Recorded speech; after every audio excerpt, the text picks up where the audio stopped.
that they have to do some kind of investigation to determine what is on the site. The chief archaeologist of the Jerusalem district, an experienced Israeli professional by the name of Gideon Suleimani, was given the job of chief archaeologist. And he did a survey and has since produced an affidavit and a very, very long interview in, I believe, Ma'ariv, in which he describes what he found. What he found were hundreds and hundreds of tombs going back at least 800 years in at least 5 layers. And he categorically stated in his report, he tells us in his affidavit and tells us in his interview with Khalidi, that this site should not be built upon. He called it an archaeological crime to build upon this site. And he declared that there were an enormous number of graves in the areas of the site to be designated for the museum, which had not yet been uncovered at the time he was forced to stop his excavations and his explorations. It's well worth looking. This is in the copy of the petition, which I'll describe to you in a minute. Very large portions of Suleimani's affidavit and testimony to an interview with Ma'ariv are reproduced. And what he found is quite extraordinary. It makes it clear that this may be a cemetery that goes back before the 12th century. It makes it clear that it is a cemetery that dates to at least the 12th century. And this is the northwest corner. The parts of it that are a little further south and east probably are even older than what the archaeologists, what Suleimani found.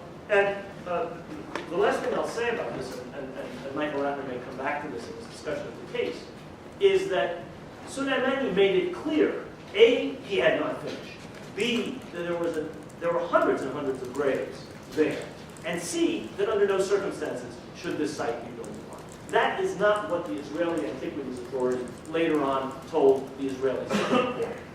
The Israeli Supreme Court had been seized of the matter by a number of associations and groups in Israel, including a number of descendants of families which had their ancestors buried there, and initially ordered a stay of the works in order to consider the case. That stay lasted for several years. Finally, the Israeli Supreme Court decided that work should go ahead, but it is important to recognize that it did so on the basis of, not of what the archaeologist himself said. We know what he said. We have his affidavit, and we have his interview, a lengthy interview with Ma'ariv, on the basis, rather, of the falsification of his results by the Israeli Antiquities Authority. And the report of the authority is quoted by the Israeli Supreme Court, and it's monstrous.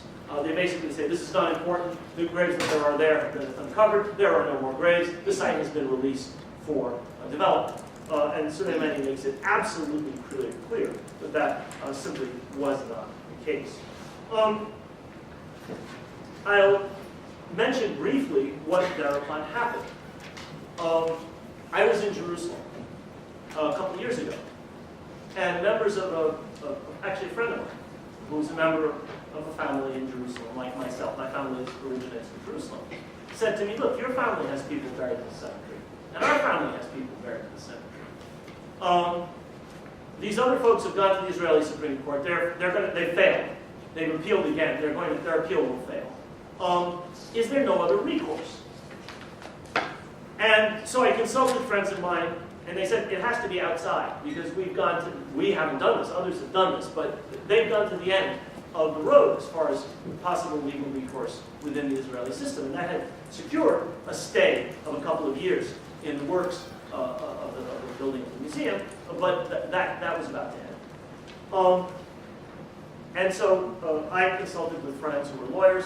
They eventually brought me to the Center for Constitutional Rights, a group of lawyers who put together, on behalf of 15 families whose ancestors are buried in that cemetery, a petition that was presented to a number of United Nations bodies. I'll let Michael talk about the petition. Let me conclude with 3 general points. I'm told I have 5 minutes. I'm used to an hour and a quarter for my lectures. I'll make this brief. This case raises the issue of the status of religious sites in Jerusalem. Since this is clearly one, I would argue, and I don't think it's disputable, of many holy sites and holy and religious sites, which the Partition Resolution of 1947 refers to explicitly. The resolution said, existing rights in respect of holy places, I'm quoting the partition resolution of 1947, existing rights in respect of holy places and religious buildings or sites should not be denied or impaired. The resolution added, holy places and religious buildings or sites shall be preserved. No act shall be permitted which may in any way impair their sacred character. So I'm suggesting that this opens up this whole issue of religious sites in Jerusalem. The second point I would like to conclude with is that the Mamilla case raises the issue of property in Jerusalem and other areas that were incorporated into the State of Israel in 1948, 1949, at the end of the war of those 2 years. In particular, it raises the question of the status of this and other Muslim and, for that matter, Christian cemeteries in the over 400 Palestinian cities, towns, and villages, most of which were destroyed after the war, but which lay in the area which became Israel within the 1949 armistice lines. Mamilla is the largest and the oldest and the most prominent of all of these cemeteries, mosques, and other religious sites. But it raises two issues that I think are very problematic. The first is the fact that Muslim authorities, and for that matter where Christian cemeteries and churches are concerned in destroyed villages, Christian authorities do not control these sites. It raises, secondly, the fact that the custodian of absentee property is by Israeli law given in effect, is allowed in effect to act as if it is being owned. And it was this custodian which handed this property over to the Simon Wiesenthal Center. The third and last point I want to make is that this case raises the issue of the political status, not of occupied Arab East Jerusalem, about which we've been hearing in the tiff between President Obama and Prime Minister Netanyahu. East Jerusalem was illegally annexed by Israel after the 1967 war. It's an issue unto itself. It raises rather the issue of the entirety of Jerusalem, which was to have been, as I've already told you, an international corpus separatum according to General Assembly Resolution 181 of 1947. Beyond this General Assembly resolution, however, there are other UN resolutions relevant to this issue.